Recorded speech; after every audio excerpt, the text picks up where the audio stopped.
Welcome to the Rotary Club of Tulsa, the friendliest service club in town. My name is Rhonda Daniel, club president.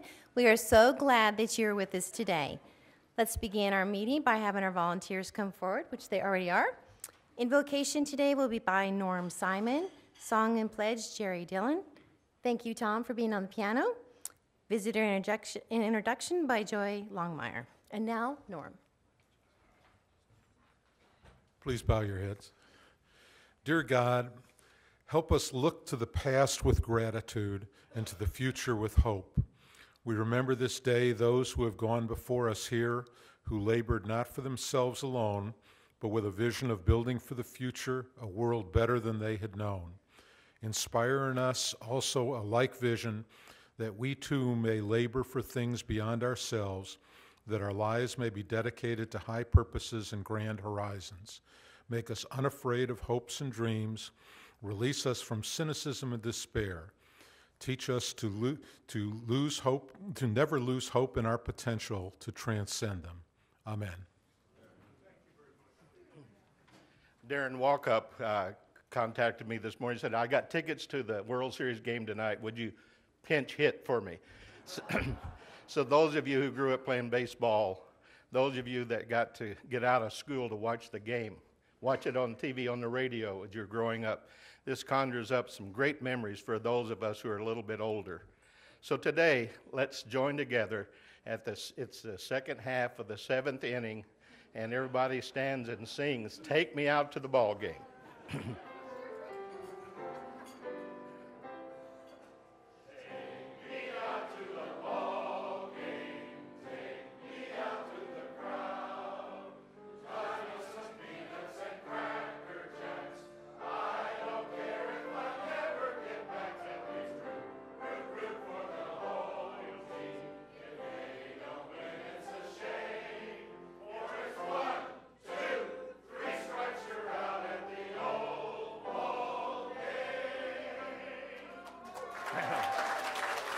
God bless America.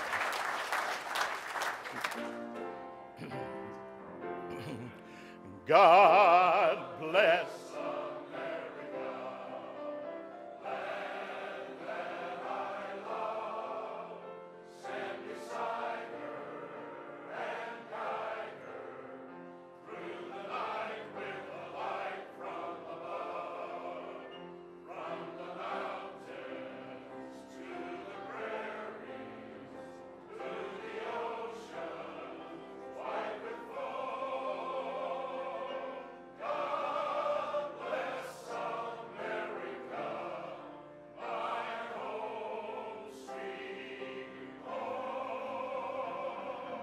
God bless America, my home, sweet home. I pledge allegiance to the flag of the United States of America and to the republic for which it stands, one nation under God, indivisible, with liberty and justice for all.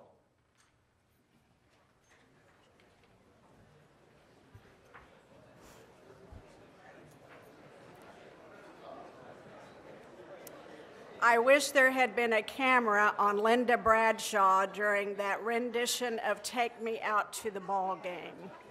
If there's a bigger baseball fan in this room, I'd like to meet you. That was very entertaining. Well, it's a good day at Rotary when we have 2 full pages of guests. That means we have a wonderful speaker.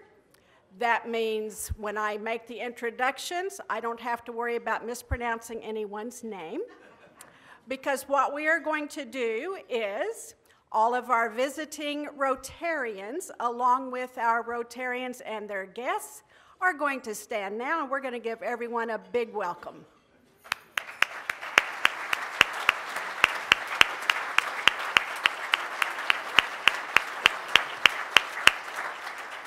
We are so glad that all of you came today, and you are welcome back anytime. Thank you. Thank you, Joy. I wish I could sing like Jerry Dillon. I really try hard. You do such a great job. I want to thank our Rotary sponsors for supporting our club activities, and today our sponsors are Ron Butler with Butler & Butler Advertising, Terry Heritage with Interim Health Care, Rodney Robards with Southern Hills Vet Hospital, and Bill and John Rothrock with Rothrock Yale Cleaners. Let's give them a round of applause, please.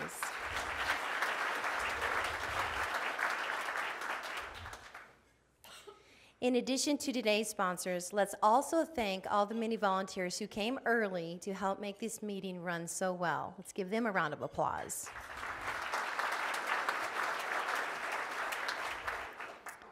And now, a very important announcement by past President Bob McKenzie. I was hesitating for him to come on. Okay, you go. Boy, I got the mic again. All right.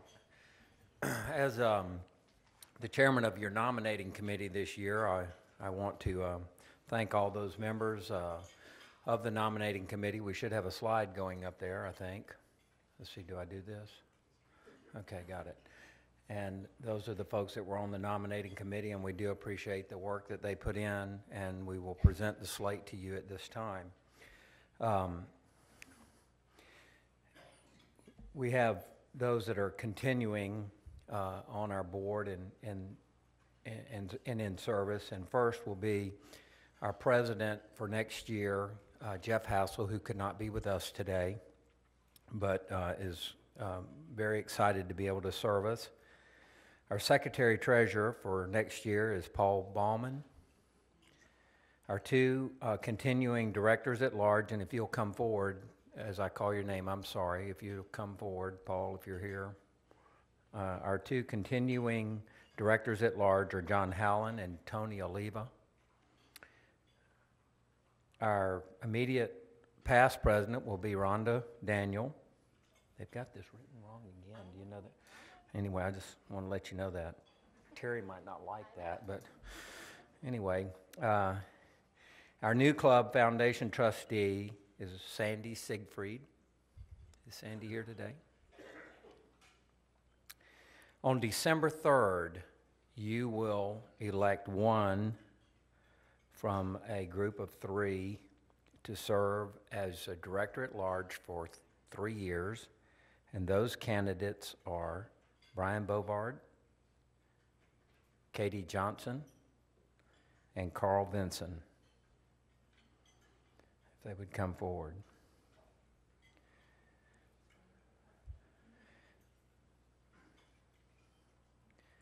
Your 2015-16 Sergeant at Arms is Alicia Herrera. This is going to be a fun year. Our budget chair for 2015-16 and will serve as secretary-treasurer the following year is Casey King.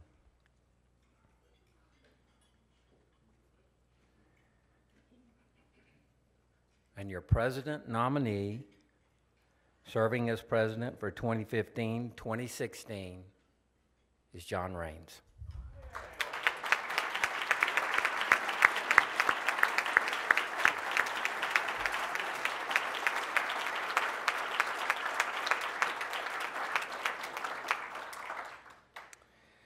In accordance with the bylaws, any member of the club can add a nominee to the proposed slate no later than the second Wednesday of November by submitting the nomination in writing, signed by 25 members of the club. If no candidates are brought forward, the unopposed slate will be elected on the second Wednesday of November. The election for director at large will take place Wednesday, December 3rd. Absentee ballots will be available upon request on November 19th and must be cast between the last Wednesday in November and the first Wednesday in December. Would you please join me now in congratulating all of these folks that have agreed to serve our great club.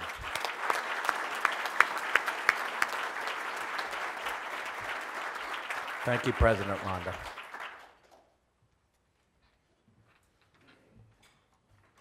How exciting. that means I'm going to be past president, right, Karen? I'm enjoying my journey. Karen gave me some good advice when I became president, and she said, enjoy the journey, and I certainly am. And that's thanks to all of you. It's a great time. On behalf of the club, I extend condolences to Rotarian Will Smith on the passing of his aunt, Wilma Arnold. Is Will here today? Okay. Wilma Arnold is the wife of former member Will Arnold. Sorry. Sister. Okay, sorry. Services were yesterday. Please keep the family in our prayers. As a reminder, members of the 2015 IBA Awards Committee were in the lobby earlier, and they will be in the lobby after the meeting today to take your table reservations. This is the last chance you get for the early bird discount. It ends October 31st on Halloween, so be sure to take advantage of that discount. I'd like to give congratulations to Tim Fernandez, Becky Fields, and Trudy Sweden, who, after observing the October board meeting, completed their blue badge steps. Let's give them a round of applause.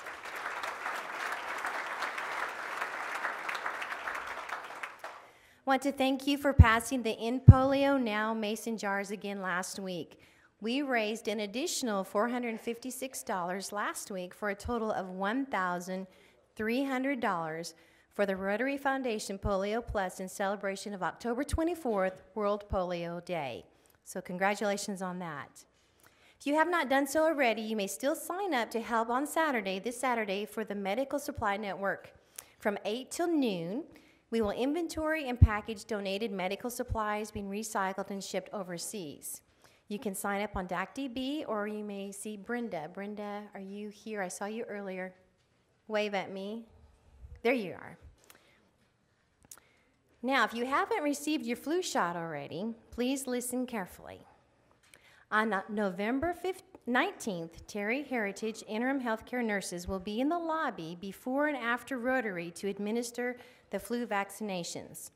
The cost is only $30. However, they do accept Medicare Part B. So please bring your card, and for your convenience, wear a short sleeve shirt. Otherwise, I don't know how you're going to get it. Okay. Okay, little humor there. Okay, now, last week marked past President Doug Collins' 50th year in Rotary. All of it, of course, is spent in service in our club. The past presidents asked me to announce that they are honoring Doug with a gift to the Club Foundation for the upcoming Club Centennial. The Crescendo Awards were launched during Doug's presidency. Doug, I'm looking at the camera. We understand that you are not feeling well and you couldn't be with us here today. But we trust you will watch this YouTube video. So, would the past presidents please stand, face the camera, back there, Brad, give a wave. Raise your glasses and give 3 cheers for 50 years. Hip, hip, hooray! Hip, hip, hooray! Hip, hip, hooray! Now, would the audience please stand, face the camera, and give Doug the biggest round of applause you can.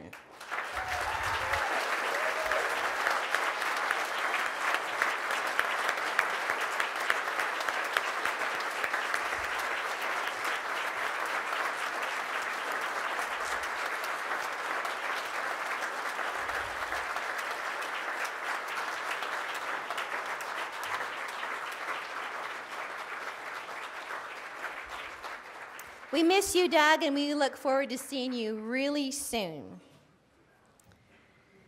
Now I'd like the following people to come up to the side mic, please. Corey Nickerson and Joseph Baez, John Della Devova. Did I do that right? Whew. All right. Paula Wood and Bob McKenzie will follow Paula. Corey? Standing backstage in March, I realized with a shock that the young professionals competing on stage this year had been kindergartners and first graders the year that Joseph Baez envisioned and founded the International Crescendo Music Awards. In the 16 years since that time, we have taken major strides in attracting the most talented young musicians from around the world to compete here in Tulsa for cash prizes to assist them at the most critical juncture of their careers. With your enthusiastic support, we have been able to have outstanding young men and women from the USA, China, Russia, Romania, Canada, Scandinavia, Germany, Poland, and Spain come to compete in the disciplines of voice, piano, strings, brass, and woodwinds. Auditioning more than 900 students, we have awarded in excess of $460,000. Now it's time to stretch to the next level. The successful growth of the competition requires that we extend our reach further into the community for future sustainability. In that regard, we have begun talks with the Barthelmess Foundation and the Bart Center for Music to add their talents and abilities as collaborative partners with the Rotary Club of Tulsa. We believe that the added personnel and administrative support will help to encompass the full scope of the competition throughout the year preceding the event each spring. In order to allow the necessary time for growing and developing the new association through the transition stage, we plan to host the next competition in March 2016. New Rotarian Phil Armstrong will be our point person for the BART and will be working with Corey and me to make this transition smooth and successful. In the meantime, if you had plans to be a sponsor of the 2015 event or buy tickets, could we ask you to put those funds in the Crescendo Endowment and help us reach our goal of $250 billion, but we'll settle for $25,000 by the end of December. This will allow us to receive $50,000 in matching funds that have been so generously offered by the Smith and Johnson families. Deborah, come in. Thank you. Thank you. Thank you.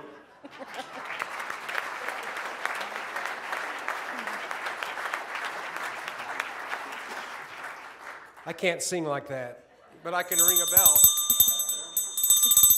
I want you all to save the date for Thursday, December 4th. You know, the date's approaching quickly, and I can guarantee you it will be cold.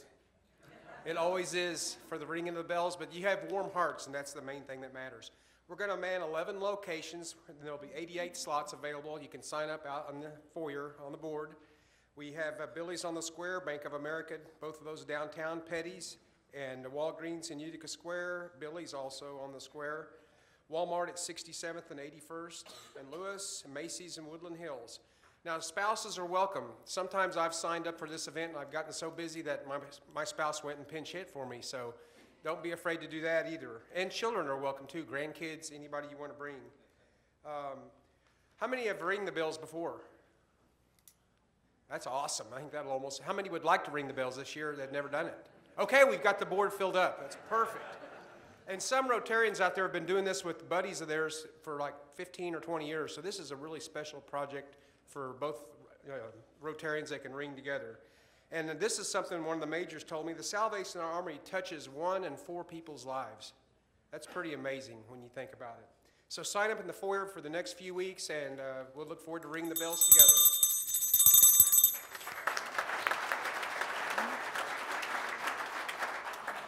Thanks, John. Okay, so once a year, we do something really, really fun. This is better than a flu shot.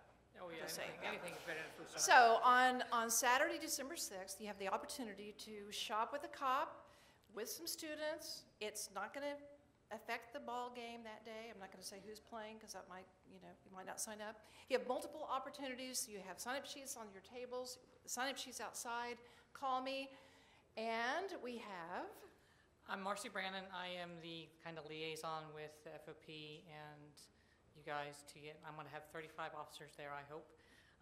And we'll have 35 families, and it's a great time to watch the kids interact with officers on a fun day instead of how they normally see us. So, and we have a good time also. Great. Thank you. Come join us. Please sign up. Thank you.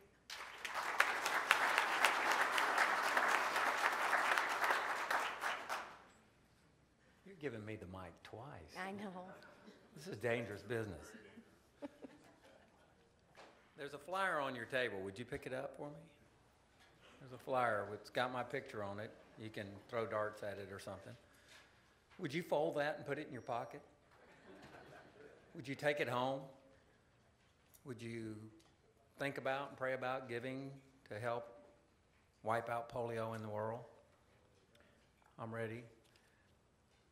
Last year I rode in El Tour. It was the first time in the 31-year history of the ride that it rained on the ride. It was 40 degrees. Duff Weddle is not going back this year because we put him through that last year. He's got some excuse about an elbow, but anyway, don't buy it. Next one.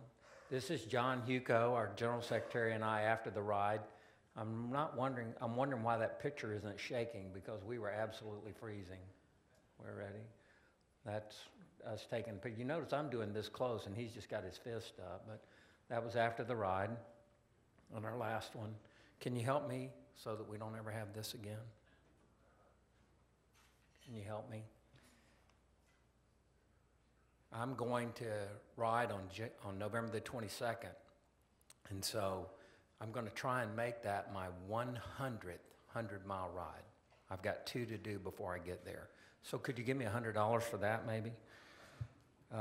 I heard yesterday, I'm tired of hearing about 250 cases a year, because that's what we've been having for 3 or 4 years now. Well, I'm tired of hearing it too. And what we need is funds so that we don't have to hear that anymore. We have 247 cases this year, but listen, that's a long way from the 350,000 cases there were when we started. So thanks to you for that, and thanks for your support. I want to tell you a short story. One of our famous past presidents of this club, he's not here today, so I can really embellish this story. He got married last year. Now, how he duped Becky into that, I haven't figured that out.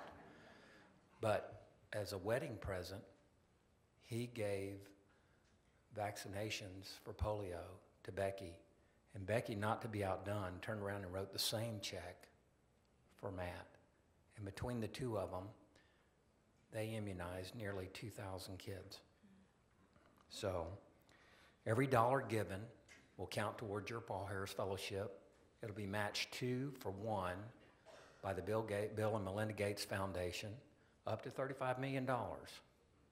Till 2018, we're going to get this kind of money from him, $70 million a year he's going to give us. There are contribution things on the table if you want to use a credit card. If you'll fill that out and hand it to one of the ladies as you leave, we'll get you credit. Thank you so much for all the 4 years of support you've given me. We've raised over $200,000 in the 4 years. Thank you. Thank you.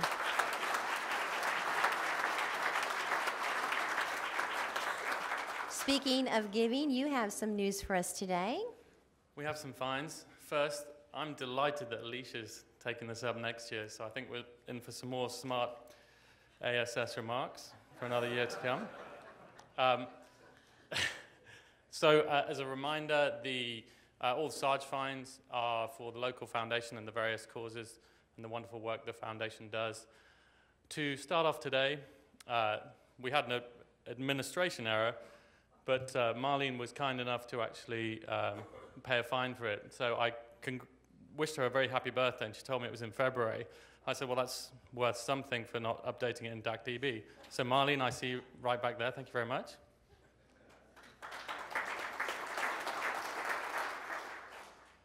So do we have the names? John? We don't have names on the top? Okay. I'm going to use my cheat sheet. Beautiful children. So John's story, $50. He wanted a reminder to all. John, are you here? Reminder to all Rotarians that this Friday is Halloween, so trick or treat. If you choose to or not, keep your lights very much on or your lights very much off.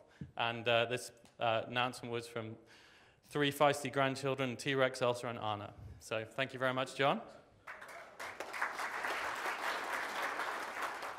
So Mandy, are you here today? Mandy gave us $50 for the United Way campaign ad that you have likely seen in full-page ads in various papers. She's clearly extending herself far beyond her work, beyond her role in Rotary, and doing exceptional things for our community. So thank you very much, Mandy.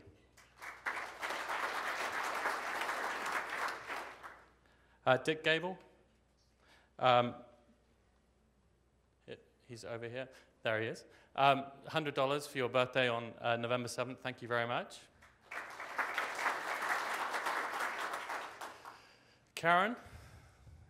Yo, she's right over there.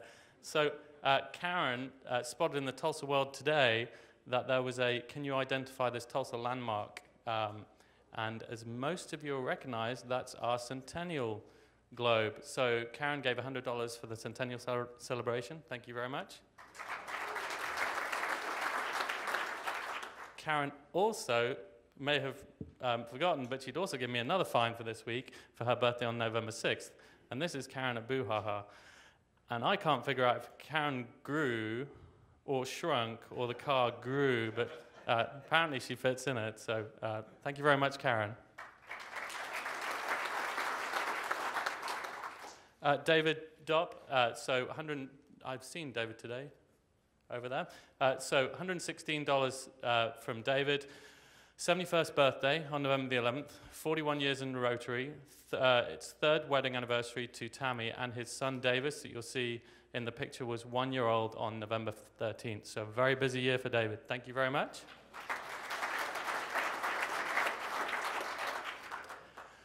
So Kathleen Montereau had given us some money previously, and then Kathleen thought that she would give us some more money, which was very generous. We've eliminated some numbers, but the total comes somewhere close to 175 for her birthday. But also, Kathleen is now our longest-serving active female member. Congratulations, Kathleen. And out of around 400 Rotarians, we have 73 ladies in the audience, so go girls. Woo!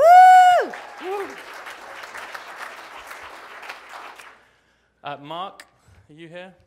There, Mark Short. So Mark gave $200 for his birthday on November 2nd.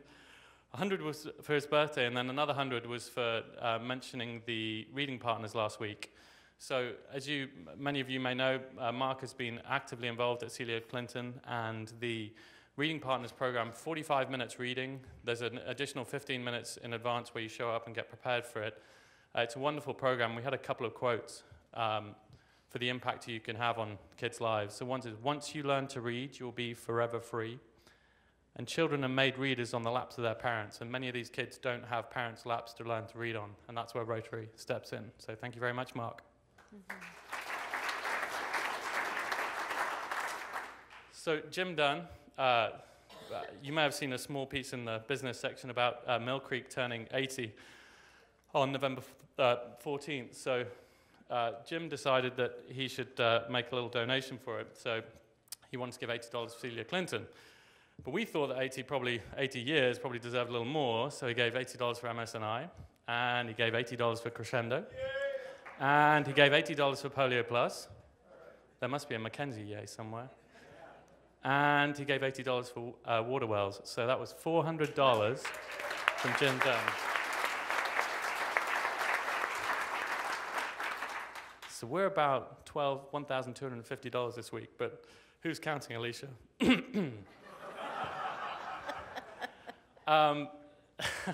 So OSU tickets are all sold out. OU home games, there are 3, I think, still open. Interestingly, the only one which hasn't been bid on is there's this team called Baylor something coming in. And I don't know if Mr. Lakin's in the house, but apparently there are no Baylor fans because they haven't bid on these tickets. So if you want to step outside, show your true colors, and not be embarrassed next week, you can see Tim outside. So thanks very much, and I'm done. Thank you. Matthew, just so you know, Alicia is very competitive, so you better keep working hard. All right, now it's time for our Rotarian of the Day, Linda Edloff. Linda is the Director of Professional Development at the University of Tulsa Collins College of Business. Linda has been a member of our club since 1999. She's a Club Foundation Fellow, a Paul Harris Fellow. Please welcome Rotarian of the Day, Linda Edloff.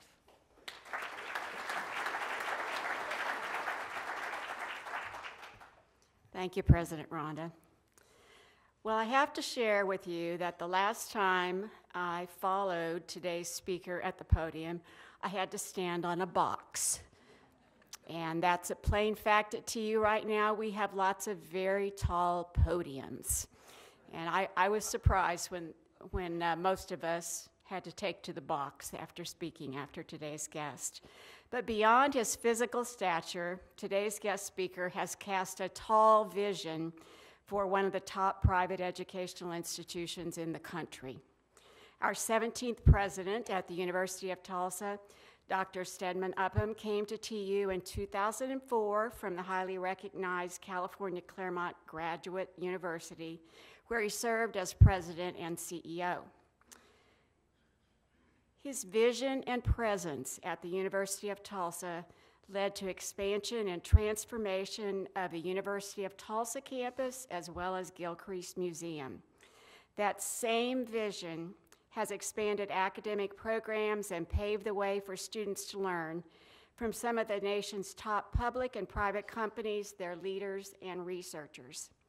At the same time, his support of students, faculty, and staff as servant leaders in our community encourages participation in projects like True Blue Neighbors for our Kendall Whittier neighborhood adjacent to us, as well as other volunteer organizations.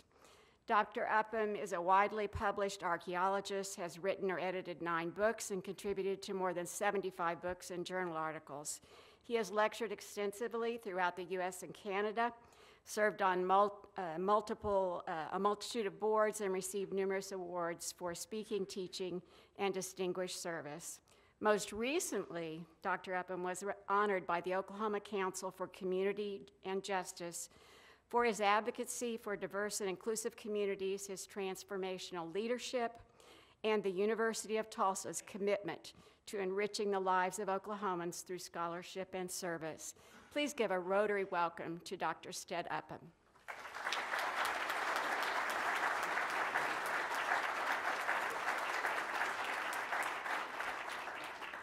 Thank you very much, Linda. Wow, that was really elaborated. It's great to be here today. I have had the pleasure of speaking to this group several times before. Your club is really a model for Rotary clubs everywhere. I was a Rotarian. I'm now an honorary Rotarian thanks to your good graces. But I was a Rotarian in Las Cruces, New Mexico when I was much younger. And the service ethic and the fun that you have really is contagious, and I just want to applaud you. I want to talk today about service in a way that is a little different than you might think about the role of service in a university. Service, number one, is an explicit part of our mission statement and what we try to bring to students. And we have several points in our mission statement, and these are all equally weighted, but the one that I want to talk about today is creating a need and a willingness to embrace the responsibilities of citizenship and service in our ever-changing world. We view this as a key component of the educational mission of the university. You know, we pride ourselves on having very bright students who are extraordinarily accomplished, great faculty members, but we also want the university to engage its community. And really, Rotary is a model for how you engage your community. In thinking about how we might make a difference, we realize that we really couldn't do everything, that we had to focus our efforts, and we chose to do so in an area where we have an impact and a presence. And really there are several areas in town where that occurs, obviously right next to campus. If I could have the next slide. You see TU campus there on the right. We have kind of a service corridor across the city. We have a north campus, which is an industrial research facility. We have a campus right downtown in the Brady District with the Zero Center for Art and Education. Then, of course, because of our efforts with the city of Tulsa and at Gilcrease Museum. We have an impact there. And we decided that we would focus on neighborhoods where we work and where some of our people live to see if we could really kind of push the needle in the right direction on a number of things. And I'll talk about the specific initiatives. But to give you an idea of the breadth of what we've done, we have had a number of recent service projects. And I'm just going to let them scroll here so you can see some of them. I know it's going fast, but you'll pick them out. Service projects have involved faculty, staff, and students, and I'll give you some data on that in just a minute. And we couldn't have done it without many, many cooperating service partners, and the service partners are as important as anything that we do. We really believe in the principle of collective impact, that if we can partner with other agencies that have similar missions, that the net result will be greater than either of us could have done it alone. We have had tremendous response. And just this last year, our faculty, students, and staff devoted more than 58,000 volunteer hours in a number of very specific projects that I'll talk about. And you can see how it's grown over the years. Our True Blue Neighbors program that Linda alluded to was really developed in a period of great concern for us. It was 2008, the markets were tanking. The TU endowment was headed south with a loss of value of more than $400 million. We were looking at very dire budget projections for the coming years. And we were all looking at each other saying, you know, oh, woe is us. And then we sort of said, well, you know, we're going to be okay. What about all the people that live around us, or what about all the people that we can help who are going to be far worse off than us? And that's when this volunteer effort really took off. And as I said, we wanted to be targeted. And so we really have identified 4 specific target areas for our service. Food security, we don't like to think about it, but even in our great city, lots of people go to bed hungry. It's really a problem for school-going children who may only have one parent working. Generally, the meals they get are provided by the public schools or by other charities.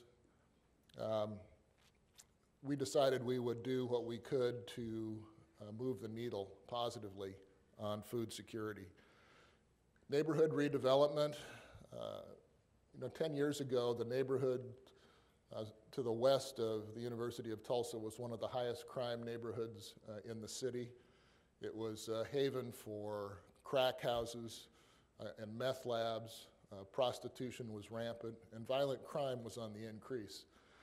And we decided that we would partner. Fortunately, we've had a great partner in the George Kaiser Family Foundation, and many others as well. But we decided neighborhood redevelopment would be something that we would tackle in the area that affected us most. Youth mentoring. You cannot believe the impact that a group of dedicated volunteers can have on young people, especially in that very formative age group of 1st through 5th grade. And I'll say more about that in a minute. And then reading achievement. Reading Partners is a fantastic program. We've been involved with it for a couple of years, and I want to show you some results. But let me talk about food security. We've had a number of food drives. Even the old man gets involved. And we work at the Food Bank of Eastern Oklahoma, and more importantly, at the Emergency Food Bank in Kendall Whittier. And the need there is great and ongoing. And we believe that our efforts, we have a food drive going on actually as I speak, or try to speak. But we also are trying to help neighbors understand that they can help themselves through community gardening or their own independent gardens. And we've had a very successful community garden in the Kendall Whittier neighborhood that involves not only our students and our staff, but large numbers of neighbors who benefit from the produce that's grown there. We decided that we could make an impact if we gave our employees 8 hours of paid leave each month to volunteer their services. And we have done that for several years. I'm really proud of our physical plant contributions. Our physical plant has lots of very skilled tradesmen and women, and they have devoted themselves to home repair in the Kendall Whittier area. Here you see some of our employees working on rehabilitating a house that was really almost in a state of collapse. But basic things like leaking roofs and broken windows and heating and cooling systems that don't work, we've had a big impact. Youth mentoring. Here you see a TU student working in our youth mentoring program. A couple years ago, we agreed to take over the after-school programs at Kendall Whittier School, and at the present time, we have about 200 children every afternoon from the close of school till 6 o'clock. They are engaged in all kinds of activities depending on age group, but Reading Partners is a big part of what our mentoring program does. One of the things that we also do is provide every student in the youth mentoring program with a hot meal at 6 o'clock before they go home. And then really little things like neighborhood beautification that make a big difference in the way people perceive where they live. Let me talk a little bit about Reading Partners. And I encourage involvement in this great program. We have made a big effort with two different groups of students. One is the general student population at Kendall Whittier focusing on the 3rd grade. And then we have a separate effort with the youth mentoring group that I just talked about 200 students. When we started participating in Reading Partners, 3rd grade reading proficiency at Kendall Whittier was 0%. That is, 0% of the 3rd graders at Kendall Whittier were going to be able to pass that 3rd grade exam based on preliminary assessment. Through our efforts and many others, we have raised that now to 50%. And I want to say that the young people, the children at Kendall Whittier are not dumb or somehow challenged. Their major challenge is that English is not their native language. And the ability to have somebody sit and read to them and they can hear the cadence of the language and see what the words mean and have a conversation about it. Unbelievable progress. Where we've had even more intense interaction with the youth mentoring group, we started at a slightly higher level, 16% reading proficiency at 3rd grade. And at the end of this spring, we have moved that needle to 76%. And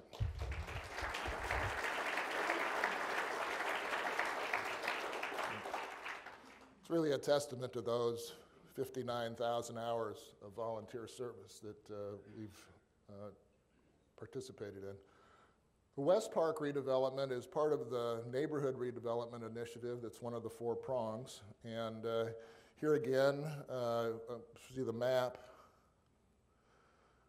You can see in the green area on the left is the specific area of development. It is adjacent to the elementary school and Educare. And then there's a blue strip that is the Kendall Whittier Park, which I'll say something about, and then the campus. And the students that are drawn into those schools live primarily in the target area. And West Park development really replaces very dilapidated and crime-ridden parts of the neighborhood. George Kaiser Family Foundation deserves the lion's share of the credit. But I am proud to say that the anchor building in this development, which is seen here, not quite finished, but it is now finished and fully occupied, on the corner of 4th and Lewis, is a TU building. We built the building as part of partnership with the GKFF. The upper 2 floors are dormitory space for our growing student population.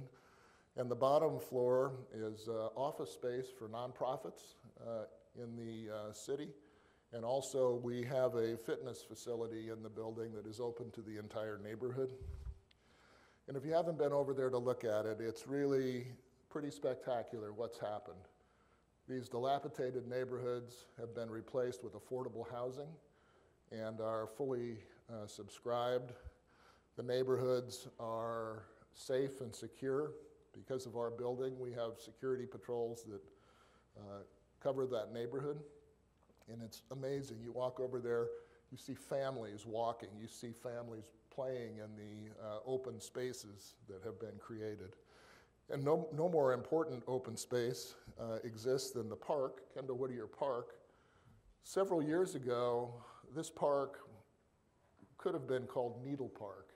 It was a haven for drug addicts. It was a dangerous place. We were very concerned because it is directly adjacent to campus. And we entered into an agreement with the city, first of all, to say TU will maintain this park because the city was challenged budgetarily to keep the park in adequate condition. But more importantly, the George Kaiser Family Foundation stepped up and funded a complete redevelopment of the north part of the park. So there's now a soccer field, there's a splash pad, and some really nice amenities. And this too now fills that corridor between the campus and Lewis. And so in a short amount of time, working with partners, it's really easy to see how quickly things can change, people working together. The last thing I want to talk about, and just very briefly because it's been in the paper this week, is the effort that the university is launching to create a new College of Health Sciences. All of you know that our health statistics in the state are pretty dismal. Here you can see some statistics for cardiovascular disease, adult diabetes, and so on, and mortality statistics. Oklahoma is near the bottom in all of these, where being at the bottom is not good. And we need a much more focused effort on our healthcare system and healthcare delivery. We hope to improve that somewhat. We know that it's going to be a relatively small effort on a big problem, but every effort counts. Again, we're engaging in partnerships. Many of you know that we've been in partnership with the University of Oklahoma for both a physician's assistant program and a four-year medical school program. We've been working on that for the last 8 years or so, and that's come to fruition. We'll be admitting our first medical students in 2015. Our new college will have a focus on community health and not only medicine, which is a very important component, having doctors to diagnose and treat, but also lifestyle and health and more attention to mental illness, which is a huge component of incarceration, unfortunately. The college will be assembled from many existing departments and programs at the university, which you can see here. And so we are in the process of assembling those right now. It's going to have a very interdisciplinary focus. The college will open on January 1, 2015. The administrative start will be in January 1, 2015, but open for business as a college in the fall of 15. And the best news of all is we have a wonderful new colleague, not really new to us, but new to TU, Jerry Clancy. Jerry and I have worked together really since I've been in town, nearly 11 years. And I just can't say enough about Jerry's ability to articulate problems related to community medicine and to identify solutions and to be a partner. He's been a great partner with us, and now he is part of our team. And so we're very, very excited to have Jerry on board. So, long story short, I think I heard Frank DeFord say that two Wednesdays ago. He actually had a piece on long story short. TU welcomes the responsibility of service and citizenship. And I wanted you to know that it's part of our mission and what we hope every student leaves the campus with. So I'd be happy to answer questions.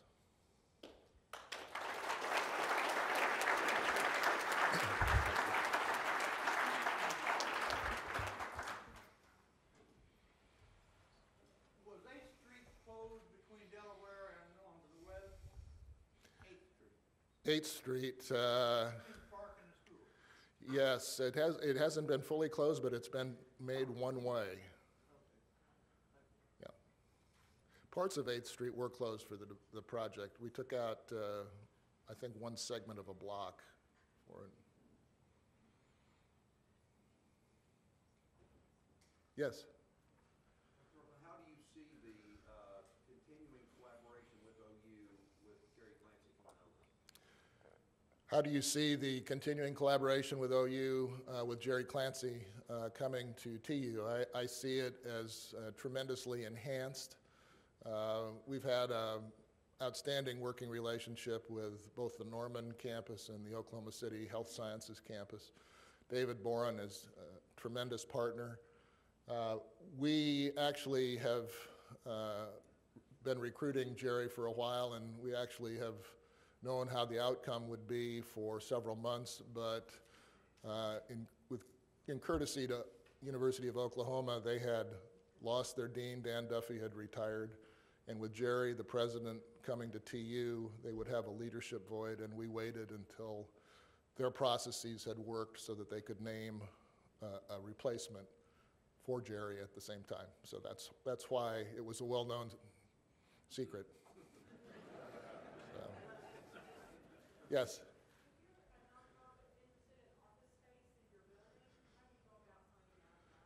The question was, if you're a nonprofit interested in office space in the West Park building, how do you go about it? The person you should contact is Susan Neal. Susan is one of our vice presidents and has responsibility for managing the True Blue Neighbors program. Yes?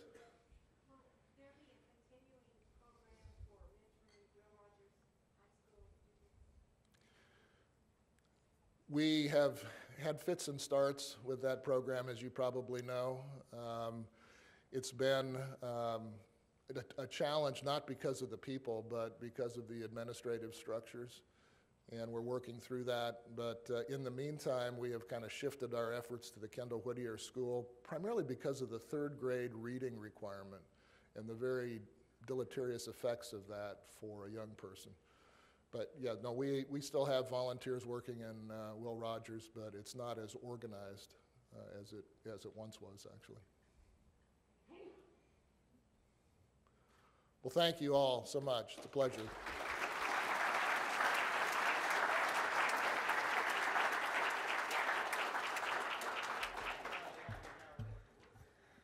Thank you so much, Dr. Upham, for being with us today. Our Rotary Centennial Gala celebration will be on October 1st, 2015, and we just want to let you know that the University of Tulsa will have a great presence that evening and will join us in a very special way. So special thanks to you in advance. Appreciate that. And it's a secret, so I can't tell you what it is. Okay.